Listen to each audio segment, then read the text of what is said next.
Hi, அனைவருக்கும் வணக்கம். எல்லாம் என்ன பண்ணுறீங்க? நல்லா இருக்கீங்களா? நான் நல்லா இருக்கேன், ரொம்ப ரொம்ப நல்லா இருக்கேன். அப்புறம் இங்கே பாருங்கள், நெகாப்பழம் ரொம்ப ஆசைப்பட்டு நான் வாங்கினேன். ஃபுல்லாகவே எல்லாம் காய், செம்ம காய். அந்த அண்ணா ஒரு பழம் கொடுத்தாங்க, சாப்பிடுங்க அப்படின்ட்டு. அது கொடுத்த பழம் மட்டும் நல்லா கனிஞ்ச பழமாக கொடுத்து இவ்வளோ பழம். இது மட்டும் இல்லை, இன்னும் கொஞ்சம் இருக்குது, அங்கே எடுத்து வச்சுருக்கேன். சரி, வீடியோஸை காட்டலான்னு சொல்லிட்டு இது மட்டும் சின்ன கப்பில் கொண்டு வந்திருக்கேன். பார்த்துட்டு ஏன்டா வாங்கணும்னு ஆயிடுச்சு. எல்லா பழமுமே இதே மாதிரி தான். எனக்கு இந்த உப்பு மிளகாத்தூள் போட்டு சாப்பிட்றது ரொம்ப பிடிக்கும். உங்களுக்கு யாருக்கெல்லாம் அந்த மாதிரி டேஸ்ட் பிடிக்கும்னு எனக்கு சொல்லுங்கள். அப்புறம் சரி, இது கொஞ்சமாக அது இனிப்பாக இருந்துச்சுன்னா கூட சரி பரவாயில்லன்னு சாப்பிட்லாம். இது ஃபுல்லாகவுமே அவ்வளோ துவர்ப்பு, செம்ம துவர்ப்பு. அது இல்லாமல் இது வந்து பார்த்திங்கன்னா ஹைப்ரிட்.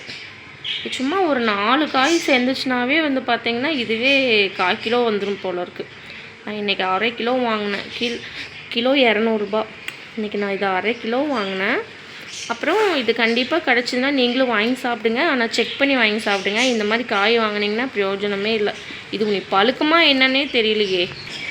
பழுத்துருன்னு தெரிஞ்சால் கூட நம்ம வச்சு சாப்பிட்லாம். இது ஒன்று பழுக்குமா என்னன்னு தெரியல. நம்ம ரிட்டர்ன் பண்ண முடியுமா?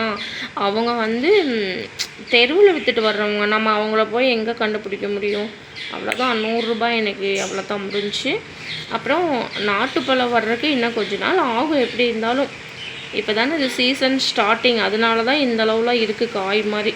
பாருங்கள், தெரியுதா? நெகாப்பழம் ரொம்ப உடம்புக்கு ரொம்ப நல்லது தான். துவர்ப்பு சாப்பிட்லாம். இவ்வளோ துவர்ப்புலாம் கண்டிப்பாக சாப்பிடவே முடியாது. அப்படியே நாக்கையவே துவட்டுது, அவ்வளோ ஒரு துவர்ப்பு. நீங்களும் நெகாப்பழம் உங்கள் ஏரியாவில் கிடச்சிதுன்னா வாங்கி சாப்பிடுங்க. இன்னும் கொஞ்ச நாள் வெயிட் பண்ணிங்கன்னா நாட்டுப்பழமே கிடைக்கும். இது பாருங்களேன், உங்களுக்கு தெரியுதா? இது ஹைப்ரிட் இவ்வளோ பெருசு இருக்கா? ஆஃபீஸ் காய்மாங்க ஒரு சில பேர்.